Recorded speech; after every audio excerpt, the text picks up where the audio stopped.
Good evening, everyone. Thank you for joining us again for another Juneteenth Learning Lab. This evening, we're going to discuss Your Voice is Your Vote. We are joined this evening by Mr. Perry Grossman. Hi, Perry. Hi, If you Nadine. could please give everyone a brief description of what you do. Sure. I'm the senior staff attorney in the Voting Rights Project at the New York Civil Liberties Union. I do our voting rights litigation, policy, and public education work. I've litigated cases including New York Immigration Coalition v. Ross, which is the successful challenge to the efforts to put a citizenship question on the census. New York Immigration Coalition v. Trump, which was the fight over congressional apportionment, and a whole host of New York State cases as well. And a Texas case, Hotsy v. Hollins, over Harris County's drive-through voting. I've also had the good fortune to work with Assemblymember Walker on a number of her great elections bills, and it's a delight and a pleasure to be here. Okay, thank you. And we will also be joined by a representative from Texas. We want to hear all about what's going on in Texas. With us this evening, we have Harris County Elections Administrator, Isabel Longoria. Hi, Isabel. How are you? I'm good, and I respond to anything. So give me a holler. So Okay. happy to join y'all. Yeah. So Harris County is where Houston is at, and so I represent the elections office in Houston, newly created elections office, and I'm just here to speak about what's going on in Texas and how those laws are being mirrored, and that sentiment is being mirrored in Republican-led states and more conservative states across the country. So. Just here to share those best practices and see how we can learn from each other as progressives. Okay.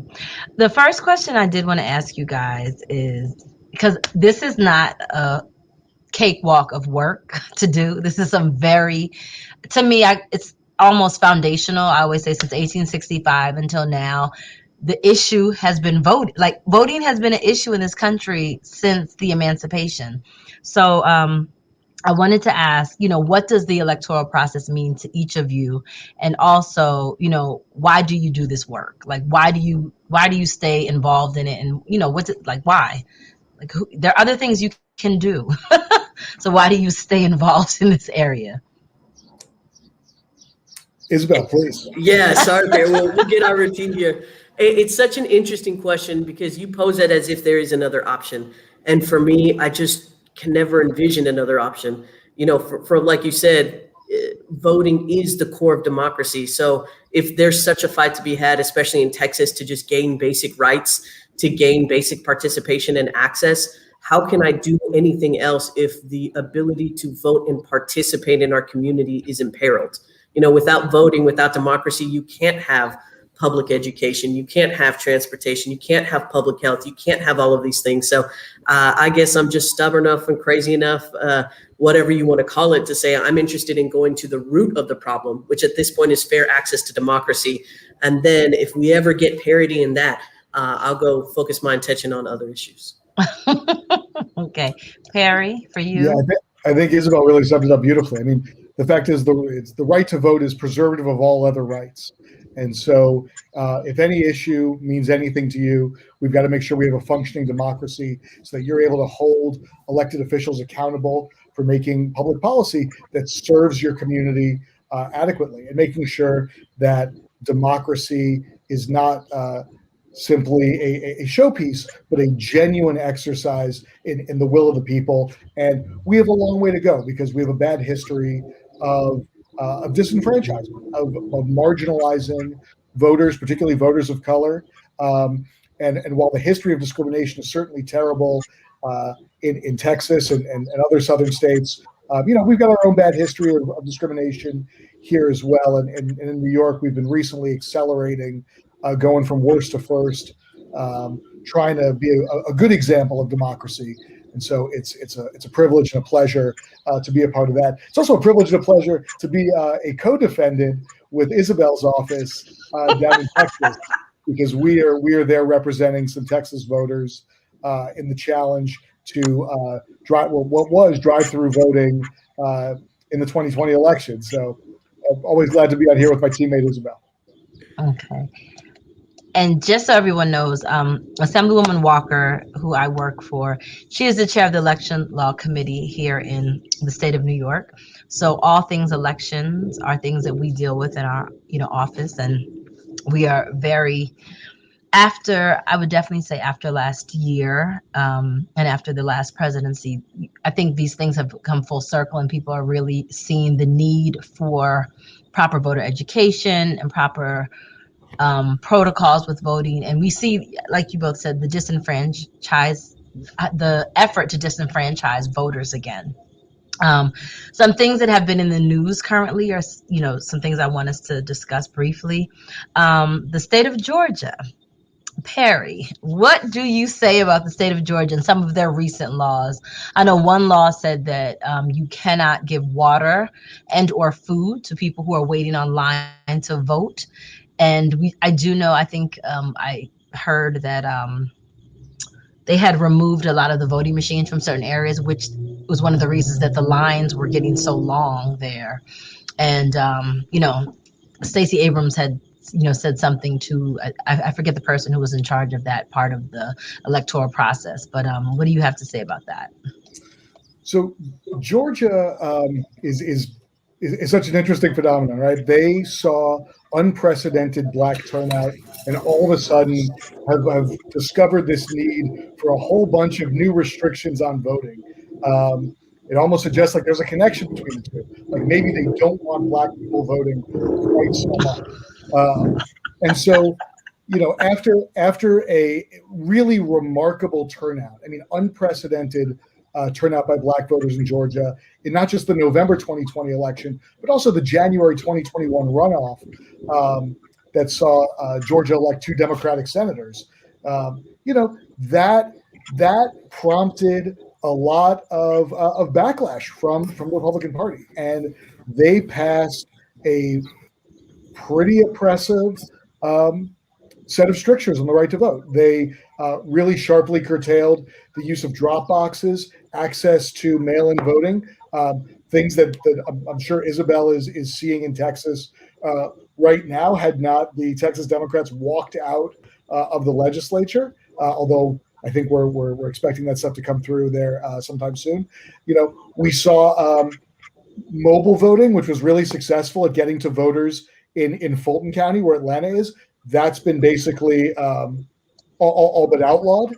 The point you made about offering food or water to voters waiting in long lines, that is a ridiculous and unfortunate aspect of this new Georgia law. There's also election subversion issues here. The question of whether the legislature can overturn the will of the people, which is a real problem.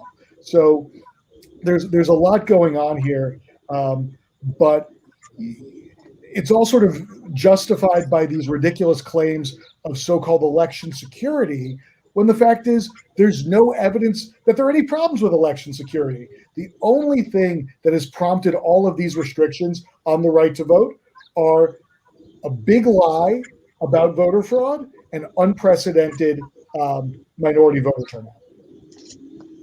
Okay. The second issue I would like to discuss, we're going to move to Texas now, Isabel. So with Texas, you guys, the law that I know of, the latest thing I heard about Texas, I think, was no, you guys are not allowed to have critical race theory in any shape, fashion, or form. We had a discussion about that earlier today with Dr. Lester Young, who is he's the Board of Regents director here in New York, and we were talking about critical race theory. And we had Rhonda was on from Texas, and she was discussing the fact that this past year you guys elected 19 Black female judges in, I think, Harris County. Yeah. So go ahead. Sorry. No, go ahead, because I get excited. I'm like connecting the dots. Yeah. Yes, connect the dots for us. To jump off from what Perry was sharing about the Georgia laws, when I was reading about the laws that just passed in Georgia, my first instinct was, oh my God, Georgia's worst is already the standard practice in Texas. Georgia got voting mail ballot drop-off boxes wiped out. That's already the standard in Texas. We only have one for Harris County, 2.5 million registered voters. You could drive 30 minutes, 45 minutes, and still be in Harris County, and yet we still only have one mail ballot drop-off location. So, you start coupling and you look at Georgia, and we were laughing because we didn't know how to cry instead, that if that's the worst, we're going way far beyond that, right? So we just had Senate Bill 7 at our own Texas legislature that was looking at things like banning drive-through voting, which we did in Houston. And by the way, in more places than just Houston, but that's all right. We did it the biggest, so people have to pick on someone. And more minority voters use, so Black, Hispanic, Asian voters use drive-through voting than they did other methods of voting. So when you have drive-through and you had an in-person, they were more likely to use that, more likely to use the 24-hour voting. And I stayed up 36 hours. We kept 24-hour voting going because of access, because there are people who don't have jobs or do have jobs that are 7 a.m. to 7 p.m., which is our standard voting time. We've seen our Souls to the Polls programs under target as well, that on Sunday in Black churches, at least here in Houston and Texas, and I believe across the country, people go to church and then you go vote. It is a beautiful practice of organizing from the ground up that started with the civil rights movement. And yet they attack that by saying, well, now you can only vote starting at 1 p.m. and then you got to finish it by 6 p.m. on Sundays. And it's chipping away in Texas and taking it to the extreme that does a couple of things. In Harris County, it is an area that is majority minority, but still the majority of our voters are white. First, that's an important thing to know. So anything we can do to increase voting participation in our minority communities is critical. And because of that, over the past couple of years, we see now 19 women, Black women voted in as judges is phenomenal. And we're seeing that in our leadership in the county with Lena Hidalgo, a young Hispanic woman, with myself being appointed in this position as Hispanic and queer. The major cities are okay. Harris County will weather whatever comes because we are big enough and we have the resources to do it. But the rest of Texas, our suburban areas, our rural areas, don't have that same luxury. And so what I'm trying to gather is, if you think Georgia is bad, come to Texas and Florida. They are racing to the bottom to be the most conservative and restrictive in these measures. And that is why we need help from you all in New York, where you are probably leaps and bounds ahead of us. And I guess what I want to say is please don't plateau, because if you take for granted the kind of environment you are living in New York, if you don't go further to be more progressive, then I have no one to point to. Because right now I get to make the case that New York, LA, San Francisco, Chicago, when you all are doing the best practices, I can say as the third largest region in the nation, we have to join our peers in those biggest states and meet that level. If y'all start taking it for granted, right, then the excellence level average comes down, and then Georgia looks like it's bad, but we already know Texas, Florida, Arkansas, Louisiana, Mississippi, Oklahoma, Arizona, they have all been to the far right and will stay there. And so I know I'm on my soapbox a little bit, but we need states that have that ability to keep being progressive and pushing what the level of voter access means for the rest of the country. Yeah, and voter suppressive states have in the past pointed to New York, Ohio, and North Carolina when they were trying to justify rollbacks of early voting and rollbacks of same-day registration back in 2016. They were able to point to New York and say, New York doesn't have early voting at all. Who cares if we roll it back? New York, you have to wait 25 days before an election. You have to register to vote 25 days before an election. So what if we roll back same-day registration a little bit? And so, that ability of suppressive states to point to New York is a real problem. And luckily, since 2019, we've made those big strides, right? We've added early voting. We've added online registration. We've added automatic voter registration. We're on the cusp of ratifying a constitutional amendment that will enable same-day registration and also no excuse absentee balloting. Right. So, we're doing the best we can, but we got to keep going further, right? We can't just catch up. And right now we're catching up. We've gone from really back of the pack to better than average, but we've got to do better than average. But I do want to give Isabel a lot of credit because, what the Harris County Clerk's Office or the Harris County Election Administrator is be able to do is really innovate to improve turnout, right? And fundamentally, neither Isabel nor I are partisans. We want to see everybody. We want to make it easier for every eligible voter to participate in democracy. So to come up with a good drive-through voting scheme, which we defended in court in front of a very conservative judge, to come up with that mobile vote, with all of the good things that they've been able to do. 24-hour. I would love to see New York City catch up and do 24-hour, but we are increasing our early voting hours and our number of sites. And so, we're doing what we can to push the envelope, but the fact is we've got to go further. Like I said, those constitutional amendments, that's a big deal. But the next big step is going to be the New York Voting Rights Act, the John R. Lewis Voting Rights Act of New York, which I'm very pleased and proud to say Assemblymember Walker is the Assembly sponsor. Senator Myrie is the sponsor on the Senate side. Bill number is A6678.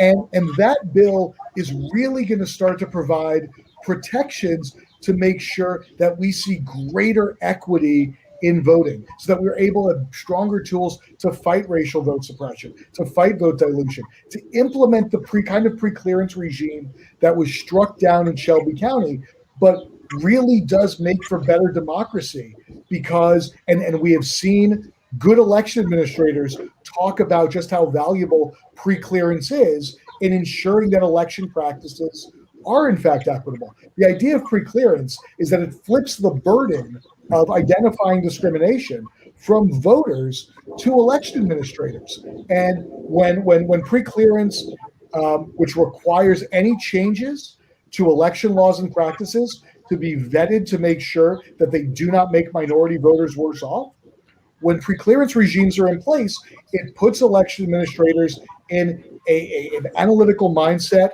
that fosters racial equity. It makes them think more about the consequences of their choices. Now, for excellent election administrators like Isabel, that's second nature. We have a lot of election administrators, including here in New York, who are not so equitable in their thinking.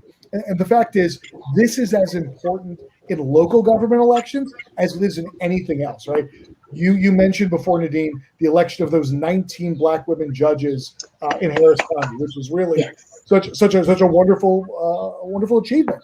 And the fact is, those judicial elections, school board elections, village elections, right? These are the primary services that people are dealing with on a daily basis. Right. When we talk about members of Congress, state legislators, the president, right? We're talking about a few hundred people.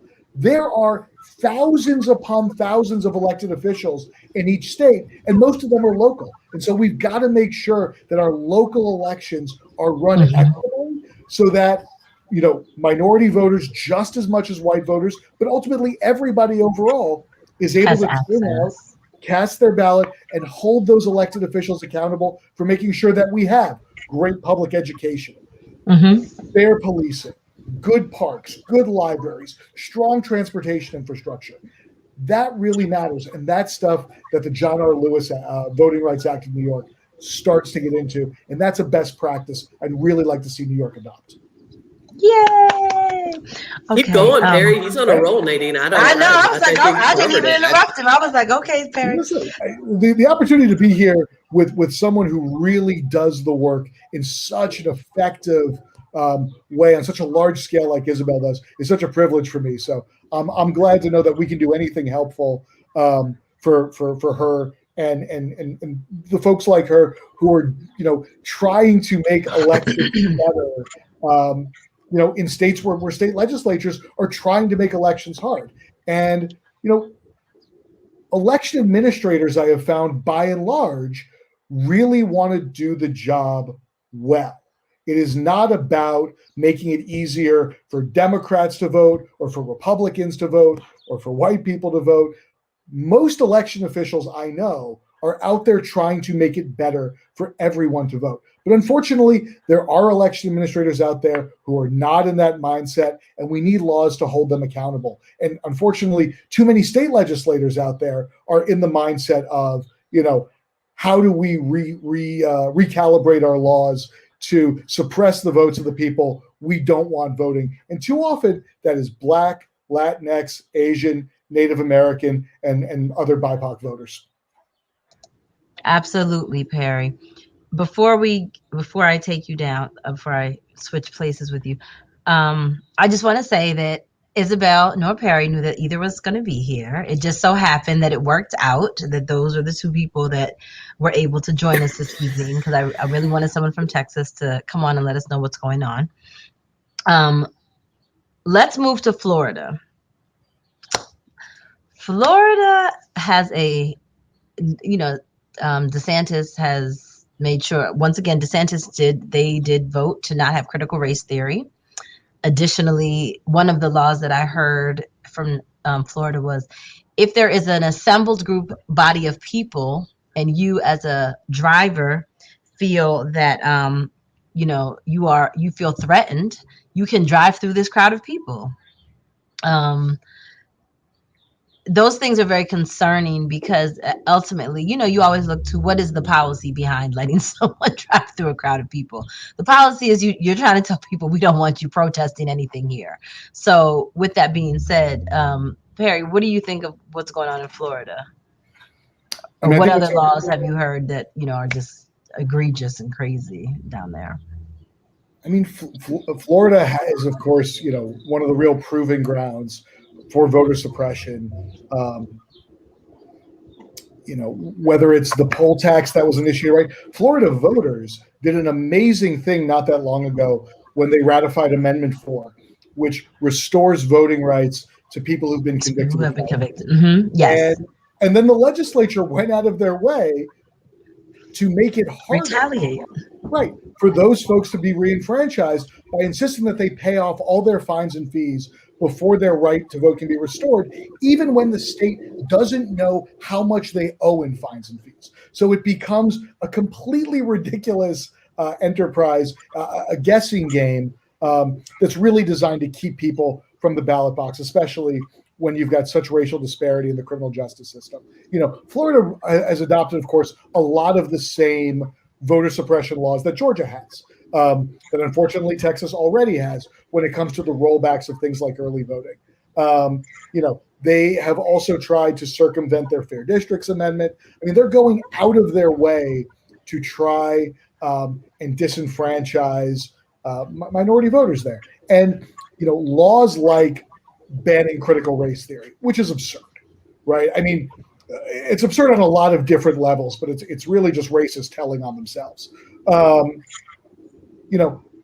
Laws that allow you to drive through a crowd of protesters, these are things that only can occur because those elected officials do not feel accountable to the voters they are harming, right? If minority voters are effectively marginalized, then the legislature can govern without regard to their interests. And that's what we're seeing. We are seeing this lack of responsiveness to the needs of minority voters, but not just a lack of responsiveness, the aggressive infringement upon their rights, because they have successfully, hopefully not permanently, but at least to this point, successfully suppressed and diluted those votes. Yes. Isabel, did you have anything to add to that topic on Florida? What really upsets me about Florida is what y'all have been hitting on, is that we should have drive-through voting, not drive-through protesters, right? Why are we focusing on these extremes of how to curb people's ability to share frustration, share anger, share sadness about what is happening in their community? If there was better ways to vote, if people saw the ways of change through that, then there may not be the need or desire for, these protests that seem to intimidate and scare people who are scared of accountability. We can talk about the different levels that people can pull, but what I want to get at is, what made me sad is I already got tired hearing that. Yeah, there's going to be another protest. And I know from a voter's perspective, it feels like, well, we keep hearing about voting, but maybe I do it, but it becomes exhausting. In Texas, we have elections in November, the December runoffs, May, the June runoffs, the March primaries. Quite frankly, we pretty much have voting year round. I don't agree with that. We should consolidate it. Okay. But yeah, your job as a voter is to come out every single time. And that's why I want to make it easier. For a presidential election every 4 years, we have about 68% of Harris County and Texas that comes out to vote. That's pretty consistent across the country. The majority of people, they see all for 2 years, they hear about it, they see the drama, they see the candidates. In our most recent local election, where people were voting on city council members in our small cities, where they were voting on the school boards, where sometimes we even vote for judges and things like that, we had in the past, 4% of voters come out, and we doubled that to 7.4%. That might not feel like a lot, but to me, that is huge. And it is because of mail ballot access. It's because of those expanded hours. It's because of drive-through voting. So I don't care about presidential. I mean, people are going to come no matter what. Even if we had voting on stone tablets, they're going to come out because they hear so much about it. I am much more excited about making it easy to vote so that we can go from 4% to 7%. to 10% to 15%, and then start getting people accustomed to that change. But I get if you have to vote 5 times a year, shit, if you had to update your driver's license 5 times a year, who would do it? Nobody, because it's exhausting to go through that process. If you asked anybody to do something 5 times a year, they're not going to do it unless it's as easy as possible. And for some reason, there's people on their high horse that say, well, you should engage in democracy no matter what. Anyone who tells you, you're a lazy citizen, you're not a good American if you don't go and vote, and I vote in every election, I'm telling you, only 4% of people in Harris County can stand on that high horse. There are 96% of registered voters who cannot. And so that is the challenge I want to issue is, it's easy to say that for a presidential. Who is coming out for those local? And Nadine, your boss would be more of a local election for us in Texas. 20% of people might come out to vote for their state representative. So if you had a 50-50 split, it means 10% of the people represented would decide who is a state representative. We have to make it easy, because if we're going to have so much voting, if we're going to have so much participation, we have to make it easy for people to come out and do it. Absolutely. Yeah. We've got so many. Go ahead. What were you going to say? No, I was going to say Assemblywoman Walker. We have so many of those problems as well here. You could be a voter with a school board election in May, a village election in March, a primary in June, a general in November, a special purpose district in December. And, we see turnout in those local elections at 5-10% all the time. And it's such a travesty. I was going to say, Assemblywoman Walker always says, vote early and vote often. That's one of her catchphrases. And bring as many friends as you can, even if they don't know. It doesn't matter. Bring them all. Right. Bring them to the polls. Two things I also wanted to discuss. I wanted you guys to give me your commentary on. Perry, we discussed earlier about the school board here. New York is a very progressive state as far as legislation goes. But I don't want people to think that New York is perfect or that we don't have work to do here as well. So one of the things Perry and I discussed was some of the language that has been used recently. And always remember, I always say this, Atlanta is not Georgia and New York City is not the state of New York. So there are two things that we have to remember. And what would you say, Isabel, for Texas? People think of Metro Houston. Okay, for you, Harris County.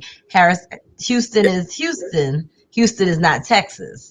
I would say Austin is not Texas. So I think maybe some people have it twisted that, you hear a lot of progressive things coming out of Austin. It is a very small percentage of Texas. Okay. And so you're right. And I know you're on a roll, so I'll let you keep going on it. Oh, no. No, I was just going to say, I wanted Perry to give me some context to some of the language that was used recently about we have to reclaim the school board and things of that. Like, what is some of that language that has been going on in other counties? So New York City doesn't have an elected school board, but every other place except for the entire state does. And we are seeing, op-eds in the New York Post that talk about how folks need to go out on and reclaim school boards, bring school boards back so they're not teaching the 1619 Project and they're not teaching critical race theory. And the fact is, these are just dog whistles, right? These are just efforts to preserve educational segregation, residential segregation, and to really marginalize people of color from curricula and from the political process. We see lots and lots of school districts in which there are significant populations of voters of color and students of color, but people of color cannot get elected to the school board. They can't even necessarily find their way, onto the ballot because we have such voter suppressive elections in our school boards. And so it's imperative that we find ways to improve our school board elections, to improve our village elections, which are responsible for important things like policing and fire protection, transportation, land use, right? So much environmental justice going on as well. And so I really just can't emphasize enough, certainly in New York City, we have these odd year elections for our mayor and city council. We all know how important the mayor and the city council are to our daily lives here in New York City. So, it's critical to come out and vote in these local elections, because if you don't, people putting out policies that you might find abhorrent will seize the electorate and put them through while you're not paying attention. But I want to, Perry, I'll push on that.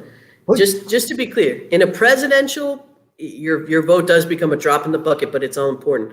When we've been talking about you have 4% of turnout, the share of one vote as that 4% grows bigger and bigger. So, we were joking, Nadine, but, if you bring 10 people to vote for you in a presidential, you're an infinitesimal percentage. You start bringing 10 people to vote with you, for the school districts, for something else, you might get up to organizing at least 1% of the vote.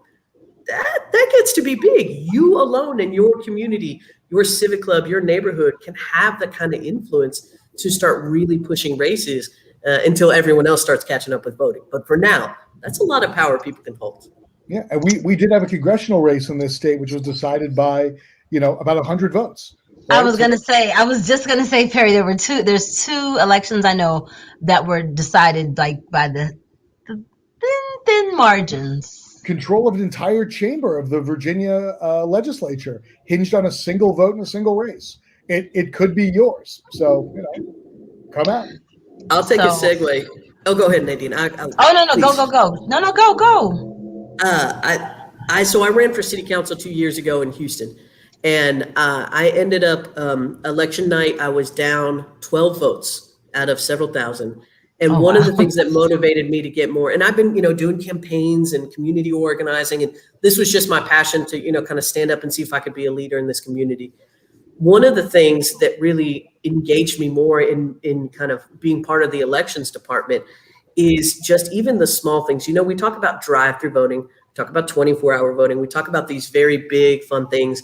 But in Texas, we have provisional ballots, which means if you go to vote and something happens, maybe you forgot to bring your ID or there was something wrong with your mail ballot, you cast a provisional. And it means that, a board of bipartisan folks looks over it and says, it's true, we believe that's who it is, or, their mail ballot, it never got delivered, so we'll count their in-person vote. In my race, there were 50 provisional ballots in Harris County that we knew were called ID cure. It means someone forgot to bring their ID and they had to come into the office to cure their mail ballot.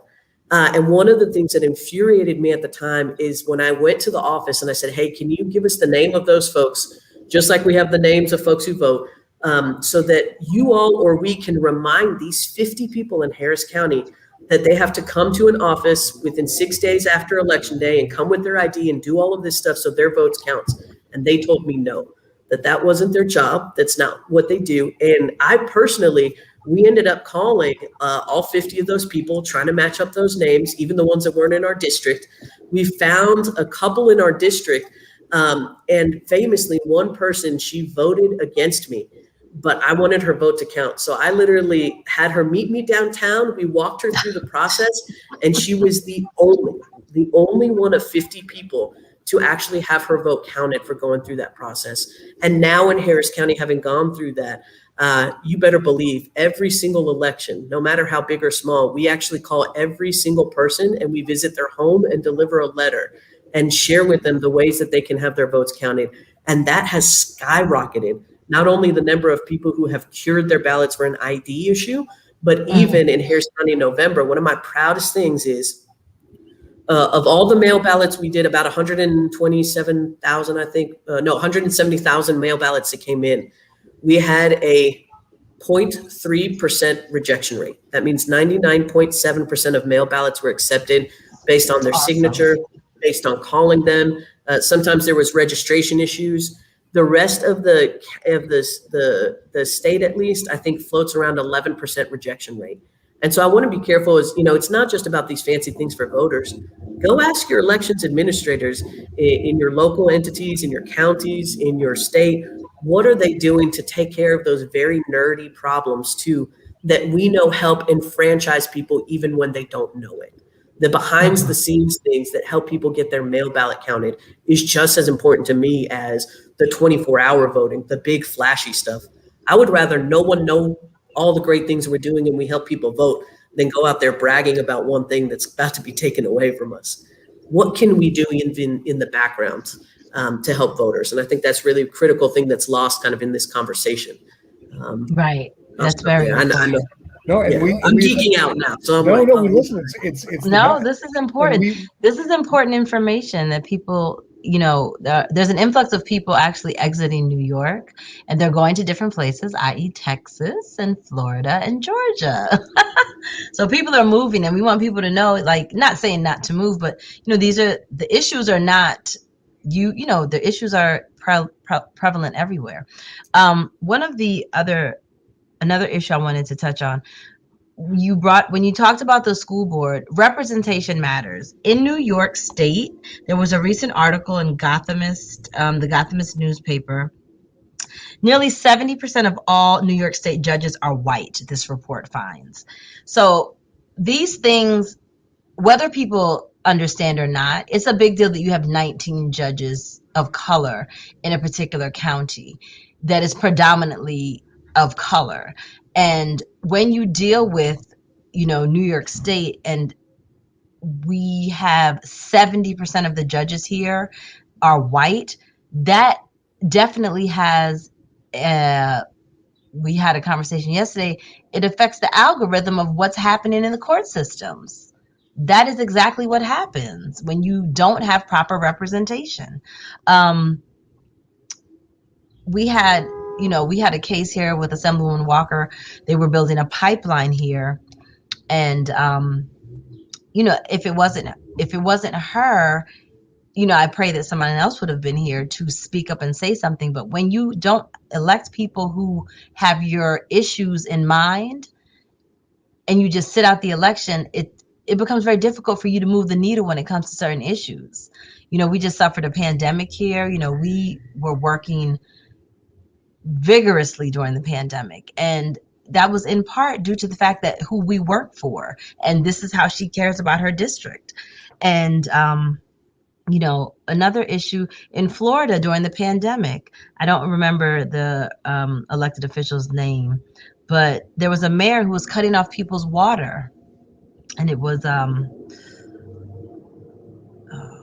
it was in southern Florida. I can't remember his name off the top of my head, but he spoke up and said something, and it leads to the issues of representation and how important it is that your representatives, when they speak and people hear them, and that message that he sent about cutting off water during the pandemic, it reverberated all over the United States, and everyone had something to say about it. So when we speak about representation, it's so important that people understand who you vote for and what their beliefs are and how they represent your district, your community, your village. It does matter. So I wanted you guys to speak about representation and, just some of the things that have come out of proper representation, recently, or, any situations that you all know of that are relevant to this situation. Perry or Isabel, who wants to speak first? I mean, I'll start. I mean, the fact is, it's important to have any representatives who reflect accountability to be after it, right? And so, when we fight racial vote dilution cases, it's oftentimes, on a city council of 5, how do we get one seat that is, a majority minority district, a majority Black district, a majority Latinx district? Because just having that one person on that local council matters, because they can be the voice that speaks up for that community. It's not all about how do we flip control of this, right? This is not always about political control. It is really about how do we ensure that communities have the representation they need in the halls of power, because so much gets done when, not to be the Hamilton guy here, but you got to be in the room. You got to be in the room where it happens. And even if you have just one person in the room, it is so different between having all decision-making occur behind closed doors by people who are in no way accountable to you. And so, for the county legislator, the local legislator in your story who spoke up against that mayor, that matters. Having one judge matters. So I would just say that representation, we want it to be as equitable as possible. We want to make sure that it is the product of as much turnout as we can possibly muster. But we recognize that this is a battle that gets fought one vote at a time, one seat at a time. And so that's what we do. I'll take a little stab at this, at having in my previous life run political campaigns as well. Representation, first, representation matters. Those 19 judges who got elected, some of them were part of the Divine Nine. As much as you want to reach out to sororities, having your soror be an elected judge and seeing them and the networks that activated is important. Now you have people voting that may not have voted and are going to go out and vote for their soror. And if that's your reason to vote for them, I don't care. Great. I am glad you are voting. If you went out to vote for your soror and you happen to be there and then vote for other people on the ballot, even though you didn't know what they stood for, maybe you voted for them based on party or something else, great. Whatever brought that person out to vote is good enough. There is no perfect reason to come out and vote. Every reason is good. And so that then starts creating networks, right? The people, like we were saying earlier, who may not have had access to campaigns. And campaigns, let's be blunt, take money. Money takes having networks, people you can call. I'm going to be very blunt.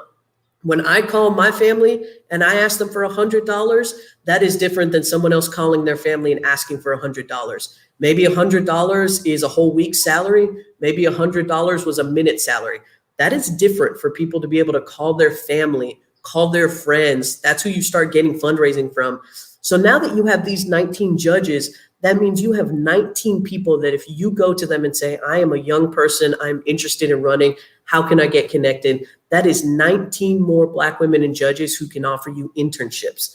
That is 19 more Black women and judges who can offer you as lawyers access to those networks, who can offer you advice. And there's something about running as a Black woman, as progressive as I might be, that is going to be a different experience. And no matter how much I could have advised you as a campaign advisor in the past, hearing that from someone who has the same lived experience as you is going to be so much more invaluable. And so it's growing the network, right? It's always the first one that's hard to crack in, but now we have 19. And now they have to hold each other accountable and make sure they're being progressive too, and building that network, making sure we're not pulling up the ladder behind us. I will say, as someone who's Hispanic, both my parents are immigrants. That is who I found. I found other women, other Hispanic women who have been my mentors, who have helped me find those networks, and we are very close together. And as far as representation, seeing yourself, as a judge, if you are there defending a case, et cetera, you have someone who perhaps understands your lived experiences more and can say, oh, I understand what that means. Oh, I've had a family member like that. For me, as someone who's Hispanic now, when we are offering information in Spanish, it does not take months and weeks of translating and finding someone else to say it. I can switch easily between English and Spanish. So on election day, I can give updates in English and Spanish, and that matters to our voters in Harris County, or our residents who are 40% Hispanic. To hear it in Spanish hits different from them. To translate something hits different from them when I'm, talking about our family and my grandmother and how we do everything together. That hits different in the Hispanic community. Being gay for the first time ever in November County Clerk Chris Hollins, he had a voting location in a gay bar. That would never have been done before. People would have thought that was too extreme, but for the gay community, and we'll talk about it being in a bar, et cetera. There's some stuff around that and alcoholism and how we have to be careful. But to just know that someone was okay having a voting location in a place that identified itself for the gay community was big. And it also let us push trans inclusive training. So even though we live in one of the most conservative states, we, in our election education, talk about how you can help people who are trans check in, how you can check their IDs and still be affirming of them as a person. So it's big and small. It's not just about building those networks. It's not just about building people. It's all of it together. It is important to have people who have different experiences so they can reach different parts of the community. Because you have the same people talking to the same parts of the community about the same message. You're going to have the same people voting in the same ways that they always have and the same people representing them. So, much more than diversity, you have to have different people who can talk to different parts of the community. Yeah. Very good. Just to build on it, the folks who are your school board members today are your city councilors tomorrow, or your mayors, right, are your state legislators, right? It's those local offices that build the bench. The folks who are Harris County judges now may very well one day find themselves on the Texas Supreme Court and the Texas Court of Criminal Appeals. But you've got to start at the local level. You got to get that foothold in. Right. So, those networks, I mean, I'm so glad Isabel raised that point because it's critical.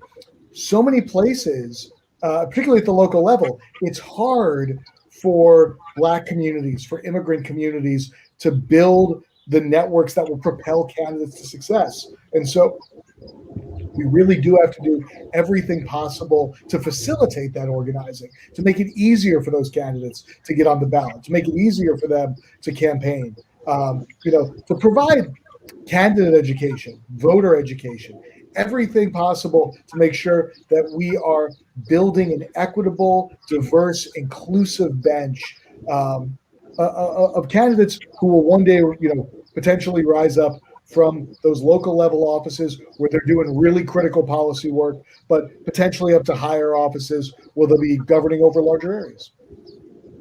Yes. So, I actually have one other topic I wanted to discuss, and that's so in New York, what we have now called ranked choice voting. Yay! Do you guys have ranked choice voting in Texas? Shit, no, we don't even have online voter registration. We're so far from that. But tell me, Nadine, tell me how other parts of the world are doing it. So, this is something I learned recently as well with ranked choice voting. So, and Perry, please correct me if I'm wrong. So our new voting, our local elections are going to be, we are in the process of early voting right now. And every day it changes. You can Google it and check what the times are and your locations for early voting. Your early voting sites are different from your regular voting sites. But regular voting will be June 22nd, which is next Tuesday. And it is ranked choice voting. Ranked choice voting means that you can rank up to 5 people for every open category. So we will be able to rank 5 people for mayor, 5 people for comptroller. And if your person doesn't make that round, then your vote automatically goes to your second choice.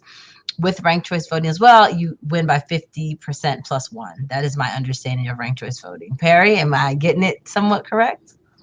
Yeah, more or less, right? Yeah. So no, the votes get distributed every round. The candidate right. with the fewest first choice votes drops out. That candidate's second choice votes get redistributed, et cetera, et cetera. So that's how it goes. It's an iterative process, and ultimately avoids runoff elections and makes sure that the winning candidate has a majority of the vote. Now let me ask you this, Perry. Oh, by the way, Isabel, we don't really have online voter registration either. We've authorized it. We've aughthorized it, but no one's actually built the system. So we do have some stuff to put up with here in New York, which is utter trash. Well, that's crazy. And that is why we need pre-clearance, Nadine. because that is exactly what Perry was saying before. Just because the option is available does not mean everyone goes after it. And I want to be clear, it may be philosophical, right? Some people may not believe in it, but we all know governments have limited funds, limited resources, and so you really have to extend yourself and want to do things, want to do innovative things, and problem solve all the little things it takes. But as I shared in a congressional hearing last week on elections, my job, I literally get paid to jump through hoops so voters don't have to. So feel free to share that with the folks who don't seem to understand that those options are there to be taken, not taken for granted. Yeah. Okay. Sorry, Nate. I'll stop. No, you're fine. I don't even know the New York elections, people. They're gonna be like, well, "Who's this Isabel Longoria person? Why was she talking shit?" Like, I'm just saying, if you have it, use it. I wish we had it. Feel entitled. Feel entitled. We do not necessarily have the finest election administration out there. Unfortunately, we have a very party hack-driven system, and I think we have a lot of people who are acting in good faith. Are they the best professional election administrators that we could hire to do the job?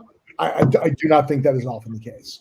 I think we could have much better elections, and we can do a lot better here in New York to really be a shining example.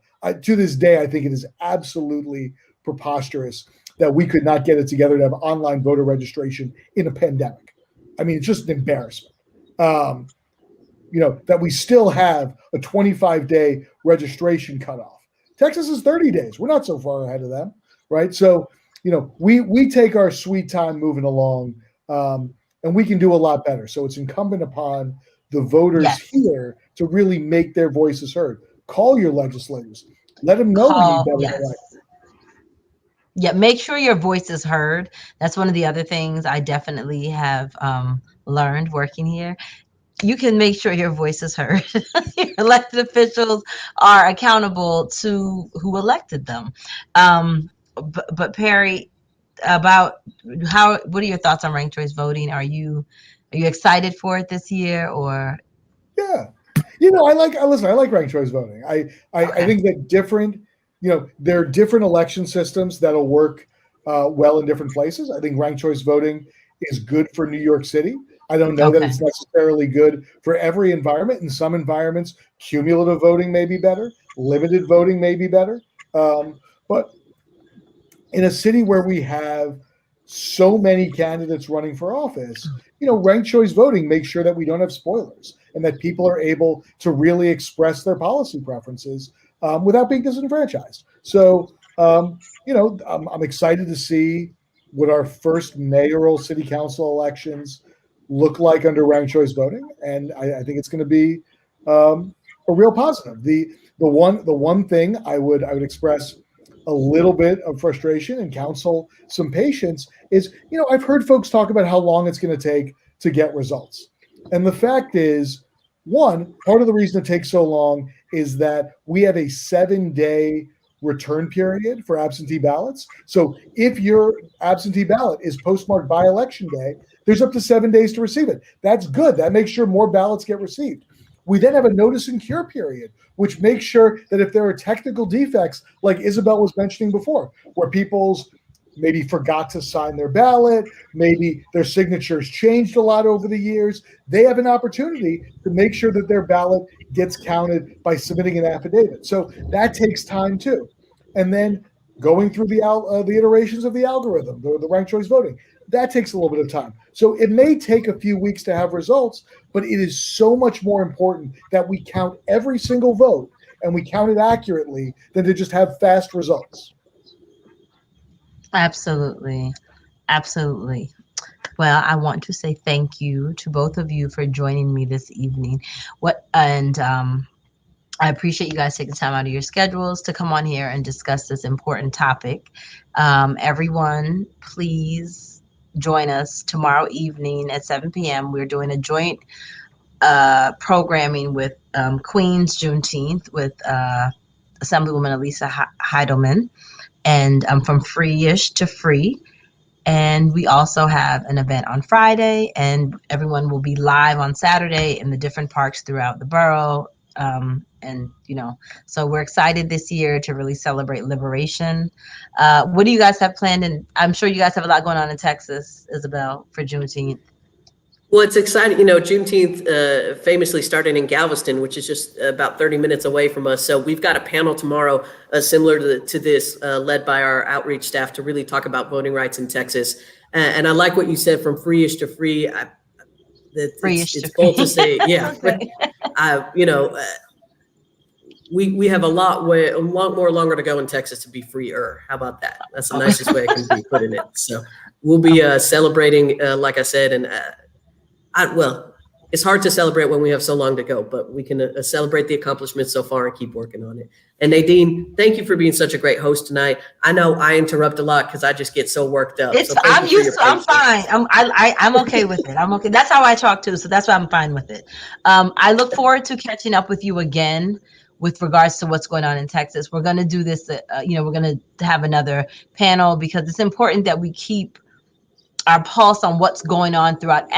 As everyone sees, if you're paying attention, this issue is a nationwide issue that has to be addressed, and we all have to keep our finger on the pulse of what's going on in different areas so that we know who needs our support and who, what we need to do to make sure these things are not, that we aren't undergirded. Because right now, there's a lot of people trying to make it very difficult to vote, to learn, and they're trying to erase history. They're trying to erase an election. There's so many things going on. So with that, Perry, do you have any closing words for us before we go? It's just a pleasure to be here with Isabel, who, does such fantastic work. It's such exciting to see. And I hope we can import some of her best practices up here and try to be a better example for Texas and other states, because I want to do everything I can to make her job easier. Perry, ACLU, invite me up. We'll do a Spill the Tea tour, and we'll just go around talking about how we can do better. How about Let's do it. Let's do it. I'm excited. Okay. And Assemblymember Walker sends her regards to everyone, and she thanks everyone for joining. And she could not make it to this hour this evening, but Perry, she'll be calling you. And Isabel, I'm sure she's going to look forward to speaking with you as well. So thank you, everyone, for joining us this evening, and we'll see you tomorrow. Thank you.